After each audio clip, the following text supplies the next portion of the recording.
நேயர்களே, நம்மளோட இந்த ஒரு ஆழமான அலசலுக்கு உங்களை வரவேற்கிறேன்.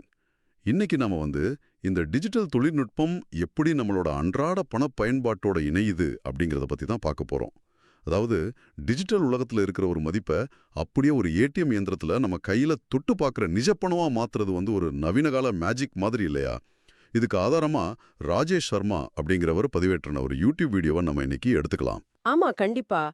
அந்த வீடியோ ஆக்சுவலா நெறைய பேருக்கு ஒரு பெரிய ஆச்சரியத்த குடுத்திருக்கு. ஏன்னா, அவர் நேரடியா ஒரு எஸ்பிஐ ஏடிஎம் இயந்திரத்துக்கு போறாரு. அங்க தன்னோட ஆரிஜின் விசா கார்ட உள்ள நுழைக்கிறாரு. ஒரு சாதாரண ஏடிஎம்லையா? ஆமா, நம்ம ஊர்ல இருக்கிற சாதாரண எஸ்பிஐ ஏடிஎம் தான். பாஸ்வேர்ட் போடுறாரு, சேவிங்ஸ் அக்கவுண்ட்ட செலக்ட் பண்றாரு. அடுத்த சில நொடிகளிலேயே ரூபாய் 5000 பணத்த அப்படியே வெளியே எடுக்கிறாரு. ஓ வாவ்! அதாவது நம்ம ஃபோன் ஆப்ல மட்டும்தான் இந்த டிஜிட்டல் சொத்துக்கள் இருக்கும்னு நினைக்கிறோம். ஆனா இது நிஜத்துல கையில காசா வருது. அது மட்டும் இல்ல, அந்த வீடியோல அந்த ஆரிஜின் விசா கார்டு, ஏடிஎம் குடுத்த அந்த ரசீது, அப்புறம் அந்த ரூபாய் 5000 பணம், இது மூணையுமே ஒரு ஆதாரமா காட்டுறாரு. அதாவது இது ஏதோ ஸ்கிரீன்ல நடக்கிற விஷயம் இல்ல, நிஜமாவே வேலை செய்யுது அப்படின்னு அவருக்கு ப்ரூஃப் பண்றாரு. ரைட். ஆனா எனக்கு இங்க ஒரு பெரிய சந்தேகம் வருது. டிஜிட்டல் சொத்துக்கள்னாலே அது பிளாக் செயின் தொழில்நுட்பத்துல வேலை செய்யறது. ஆனா இந்த எஸ்பிஐ ஏடிஎம் அப்படிங்கிறது ரொம்ப வருஷமா இருக்கிற ஒரு பாரம்பரியமான என்ன சொல்றது ஒரு சென்ட்ரலைஸ்டு சிஸ்டம் இல்லையா? கரெக்ட். ஒரு சாதாரண விசா கார்டு எப்படி இந்த ரெண்டு வெவ்வேறு உலகத்துக்கும் இடையில இருக்கிற இடைவெளிய இவ்ளோ சுலபமா நிரப்புது? இது உண்மையிலே பலருக்கும் நம்ப முடியாத ஒரு விஷயமா தான் இருக்கு. ராஜேஷ் அந்த வீடியோல இத பத்தி சொல்லும்போது, இந்த எல்ஜிஎன்எஸ் ஆரிஜின் சிஸ்டம் எந்த ஒரு சிக்கலும் இல்லாம முழுமையா ஒரு ஸ்மார்ட் கான்ட்ராக்ட் மூலமா இயங்குது அப்படின்னு சொல்றாரு. மக்கள் எந்த தயக்கமும் இல்லாம இதுல தைரியமா வேலை செய்யலான்னு அவர் குறிப்பிடுறாரு. ஒரு நிமிஷம். இந்த ஸ்மார்ட் கான்ட்ராக்ட் ஏடிஎம் மெஷினோட பேசுது. ரெண்டும் வேற வேற மொழி மாதிரியாச்சே. கரெக்டா கேட்டீங்க. பின்னாடி என்ன நடக்குதுன்னா, அந்த பிளாக் செயினுக்கும் எஸ்பிஐ சர்வருக்கும் நேரடியா எந்த சம்பந்தமும் கிடையாது. ஆனா, இங்க தான் இந்த ஆரிஜின் சிஸ்டமும் விசா நெட்வொர்க்கும் சேர்ந்து ஒரு யுனிவர்சல் டிரான்ஸ்லேட்டர் மாதிரி செயல்படுது.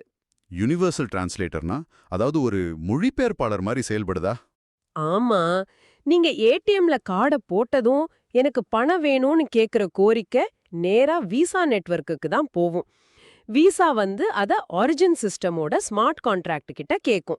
ஸ்மார்ட் கான்ட்ராக்ட்னா உங்களுக்கு தெரியும். எந்த மனிதர்களோட குறுக்கீடும் இல்லாம கண்டிஷன்கள் சரியா இருந்தா தானாகவே இயங்குற ஒரு கோடு. ஓஹோ! அப்ப அந்த கோடு தான் இவரோட அக்கவுண்ட்ல போதுமான டிஜிட்டல் பணம் இருக்கான்னு செக் பண்ணுமா?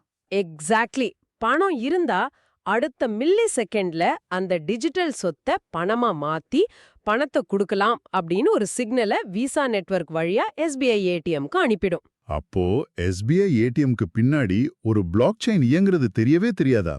அதுக்கு தெரிஞ்சதெல்லாம் விசா நெட்வொர்க் கிட்ட இருந்து வந்த ஒரு அப்ரூவல் சிக்னல் மட்டும்தானா? 100% உண்மை. டிஜிட்டல் உலகத்துல நடக்கிற அந்த வேலைய விசா ஒரு பாலமா இருந்து நம்ம பாரம்பரிய வங்கி முறைக்கு புரியிற மொழியில மாத்தி கொடுக்குது. இதனால தான் ஒரு புது நம்பகத்தன்மை உருவாகுது அப்படின்னு நம்ம நேயர்களுக்கு புரிய வைக்கணும். ஆமா, இதோட ஆர்க்கிடெக்சர் உண்மையிலே ரொம்ப பிரமிப்பா இருக்கு. ஆனா அதே சமயம் இத கேட்டுக்கிட்டு இருக்கிறவங்களுக்கு ஒரு முக்கியமான விஷயத்த நாங்க தெளிவுபடுத்திடுறோம். நாங்க எந்த ஒரு குறிப்பிட்ட கிரிப்டோ திட்டத்தையோ இல்ல இந்த எல்ஜிஎன்எஸ் ஆரிஜின் நிறுவனத்தையோ ஆதரிச்சு பேசல. கண்டிப்பா நாம அத ப்ரோமோட் பண்ணல. ஆமா, தரப்பட்ட ஆதாரத்துல இருக்கிற தகவல்களை வச்சு இந்த தொழில்நுட்பம் எப்படி வேலை செய்யுது அப்படிங்கறத மட்டும்தான் நடுநிலையா உங்களுக்கு பகிர்ந்துகிட்டு இருக்கோம். இது கிரிப்டோ வாங்குறதுக்கான பரிந்துரை கிடையாது. கரெக்ட். ஒரு புதிய டிஜிட்டல் சிஸ்டம் நம்ம அன்றாட வங்கி உள்கட்டமைப்போட எப்படி வெற்றிகரமா இணைஞ்சு செயல்படுது அப்படிங்கிறதுக்கான ஒரு தொழில்நுட்ப அலசல் தான் இது. ஆமா. சரி, இந்த ஆழமான அலசலை முடிக்கும்போது உன்கிட்ட ஒரு கேள்வியை விட்டுட்டு போறோம். டிஜிட்டல் கார்டுகளும் ஏடிஎம் இயந்திரங்களும் எந்த ஒரு மனித தலையீடும் இல்லாம இவ்வளவு நெருக்கமா செயல்படும் போது எதிர்காலத்துல இந்த பாரம்பரிய வங்கி கலைகளோட தேவையே சுத்தமா இல்லாம போயிடுமா? இத பத்தி நீங்களே கொஞ்சம் யோசிச்சு பாருங்க. மீண்டும் அடுத்த அலசலில் சந்திப்போம்.